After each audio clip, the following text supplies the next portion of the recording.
We talked about genetic diversity, saving genetic diversity for so many years, and that's an abstract concept. You can't really describe what genetic diversity is. You can, but people don't really understand it until they can see it and they can taste it.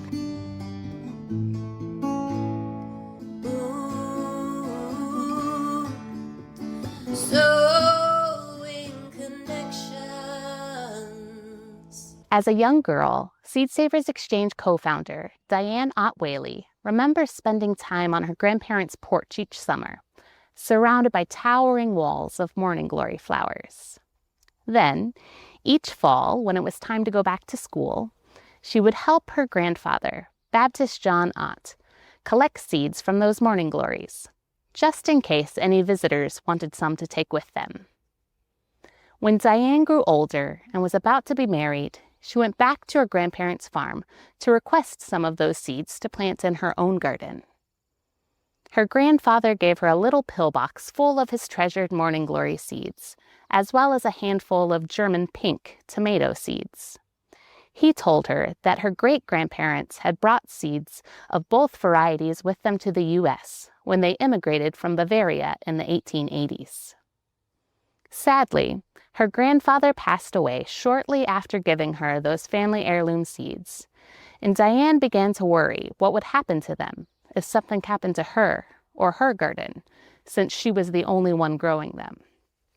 These seeds that were so important to her and to her family suddenly felt vulnerable and fragile. Realizing that seed varieties cannot be preserved by one family alone, Diane and her then-husband, Kent Whealy, invited other gardeners to share their own family heirloom varieties with one another and help safeguard each other's seeds for future generations. Preserving seed diversity, they understood, takes a community. In 1975, that community of 29 gardeners became part of the very first seed exchange list published by Diane and Kent, and it's only grown from there. In fact, we still offer this seed exchange, which we now simply call the Exchange. And in 2026, 316 listers are sharing more than 13,000 varieties of seeds. As more and more families entrusted Seed Savers Exchange with their treasured varieties, Diane and Kent realized they needed a permanent home for the burgeoning collection. These seeds were living. They couldn't be tucked away on a shelf to be preserved. They needed to be grown and renewed to remain viable. They needed a farm. That search eventually led Diane and Kent back to Northeast Iowa, to Heritage Farm, the home of Seed Savers Exchange. In this video recording, originally released in 2022, Diane shares the story of how Heritage Farm came to be not only a place to grow seeds, but also a space where people can see, taste, and experience the incredible diversity those seeds represent. Here's Diane Ott Whealy. We had our seed collection in Missouri. People were generous in sending us their family seeds, and then we realized, oh, we have a living collection of seeds that people have entrusted us to maintain. So we started thinking about becoming land-based. We decided to come back to Decorah so we could grow our collection out. And by that time, we had thousands of tomatoes and beans and peppers that needed to be renewed. So we rented land here in Decorah at the 4-H camp. And we realized when people came to see our gardens that, we talked about genetic diversity, saving genetic diversity for so many years, and that's an abstract concept. You can't really describe what genetic diversity is. You can, but people don't really understand it until they can see it and they can taste it. So we thought, well, let's try to find a farm in Northeast Iowa. So we put this ad in the paper, like wanted 50 acres. We had our list of criteria that probably sounded like we wanted paradise. Ray and Joanne Pritchard called us and said they had a property. So we went out to see it, and not only was it perfect, it was better than perfect. We wanted a barn. Well, we have this barn. We wanted a beautiful setting. We have this setting. We wanted pines, and there's a stream, and it had everything that we thought would showcase our gardens. So needless to say, we bought the farm. It was 56 acres. So we're here, we have the house, and it's just lovely. And then we realized the pine woods right above us. A gentleman came to our door one night and he said, I own the pine woods. I'm going through a divorce and I need to sell it. And here are the options. I have it surveyed, we could log it, and here's what the money I would get for logging. My son thinks we should break it up and make it into a residential area. Here's what I could get with that if we broke that up into lots. Or we could sell it to you. And of course he knew us, and like, how could we let that happen after we got the 56 acres? So we worked with him to get the pine woods. So we added that onto the property. Then we added on a place for our orchard and the limestone valley in the back. So that was lovely. It was like, an opportunity to protect something forever, and we're a nonprofit organization. Anytime that we work to buy the land, it's been put in the nonprofit setting, so it'll never be developed, always be used for what we were using it for here. And it is paradise to me. I just think that there aren't many places like this, because we have white pines, we have oaks, we have savannas, we have, it's just, incredible. And I'm happy to share it. Now people come from all over the country to come here. And it's amazing. I mean, we're doing our work with the seed collection, but when I'm in the garden working here, they understand the collection and what we're doing, but they really just love this place. They just love this place. And so I'm happy to share it with many people, and it'll be this way forever. Gator ride? Yeah.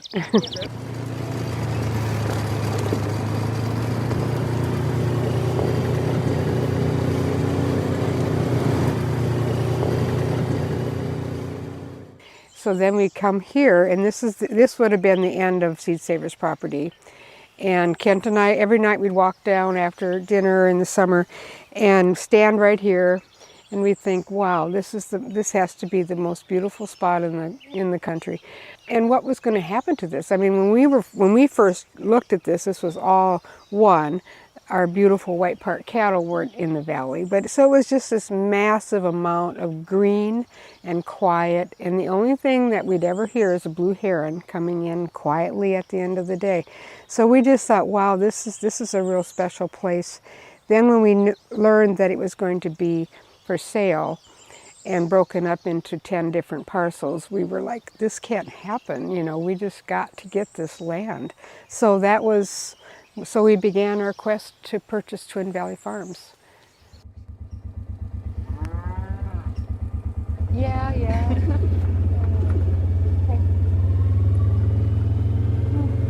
Usually they're not that willing to.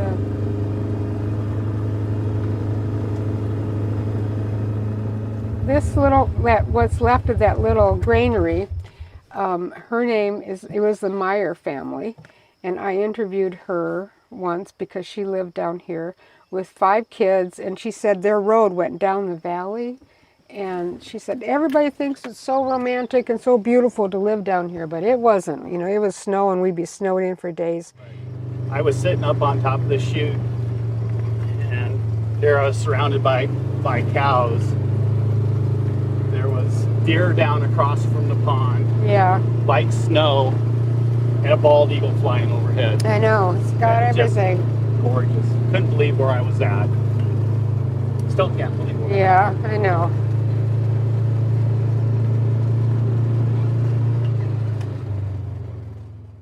Every place in the farm is my favorite, but this it really is my favorite.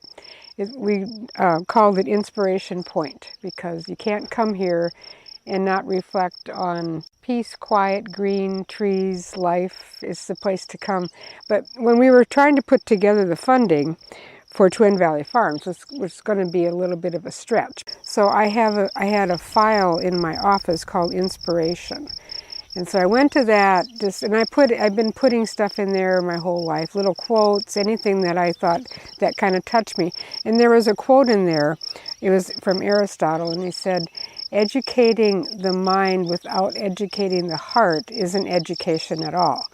And I thought, that's so true. I mean, you can know everything, but you have to feel it. And so that's what I think we have done here, is that we've created a space where people can feel. And you need to, if you're going to preserve something, you need to love it. And to love it, you need to understand it. And to understand it, you need to see it. So it all works together. So I get an overwhelming sense of inspiration when I'm here. So there were farms all up and down this valley. Jim McLean, a neighbor, told me the story about the Bowery, which was like just a wooden stage that they'd have during Prohibition. You didn't have a lot of music or drinking. And he said the Bowery was set up right across the street from that road right there. So that was set up there, and they'd have a contest to see who could make the best moonshine. So all these farmers, all the little homesteaders would come, they'd have their best moonshine. They'd hang lanterns all the way down the valley. And they went to the dance because they knew they were going to need the lanterns to guide their way home. But he said, quite honestly, most of them didn't make it home. They just all kind of, slept down there. So I visualize this. I can feel, that community of the homesteaders all walking down with picnics and their home brew, going to a Bowery for the dance, and then just, celebrating their little neighborhood community. So I always feel that when I'm up here. And now, of course, it's changed. There's just foundations left of the houses. But at one time, everybody loved this land. And you can still see remnants of apple trees or rhubarb patches or lilacs that, they had around their homestead. So it's sort of to celebrate a life once lived that, we can still remember up here. So we have Canoe Creek on that side. This side, I'm so pleased, we called that spring Pine Spring Creek, because originally Heritage Farm was called Pine Spring Farm. Colonel Taylor named it that because of all the pines, and then there was a big spring there as well. So that was one thing I was most proud of, and Jim was with us when we did all this, but they had the biggest spring was a pond right behind the barn. And so every year, it was nice to have the pond, but it was starting to grow a lot of algae. The spring wasn't strong enough to keep bubbling through all the topsoil that washed in. So we decided to take the pond out, which was kind of a big deal. And so we drained it for a year, or just gradually drained it. And then the spring was reborn. We were there when we opened it up, and it got to run down its own little course again, which enabled us to have trout in the stream. And the pond kept the water warm, so the fish weren't thriving. They needed cold water, pure water, so we had both. So then we introduced the native brook trout to the stream, and so now we have the Pine Spring Creek and Canoe Creek merging right down there, and then it goes down to the Upper Iowa. Beaver Dam right over here. So that's Canoe Creek.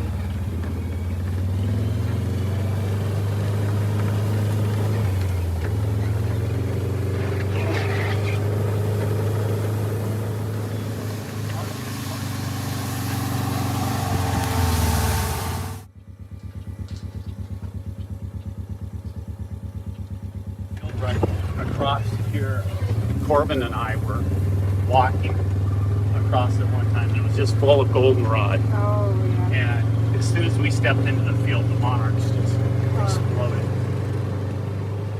I had the best time today sharing Heritage Farm and Twin Valley Farms with everybody. I don't get out that often anymore to see everything, and it just is a good reminder of why this was important in our life and important for our organization, just seeing the bobolinks and the white part grazing in the valley and the Canoe Creek, and just knowing that we did the right thing. So that's very, very reaffirming to me, and I look forward to sharing it with many, many more people in the future. The thing about Heritage Farm that I've always felt is like it's Seed Savers' home place. It's like, this is where we live. We're providing what an environment should feel like. And that's what I'm most proud of. I'm proud of our seed collection, and we have 25,000 different accessions of seed.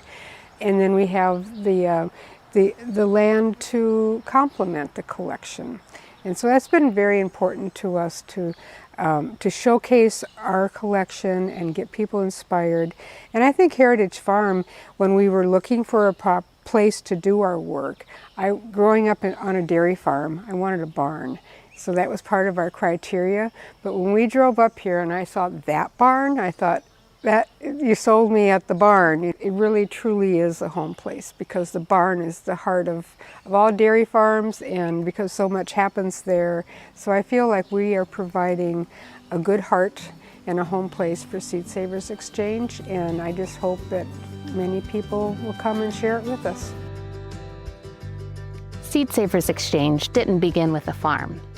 It began with one family wondering how to keep a few varieties of cherished seeds from being lost.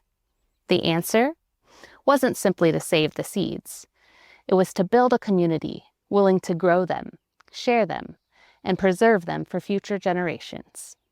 Heritage Farm became the home of that growing community and for the living collection that we continue to care for today. Thanks for joining us for this episode of From the Archives on Sowing Connections. We'll be back in 2 weeks with a featured conversation with Marion Nessel. Until then, thanks for helping keep these stories and these seeds growing. We'll see you soon.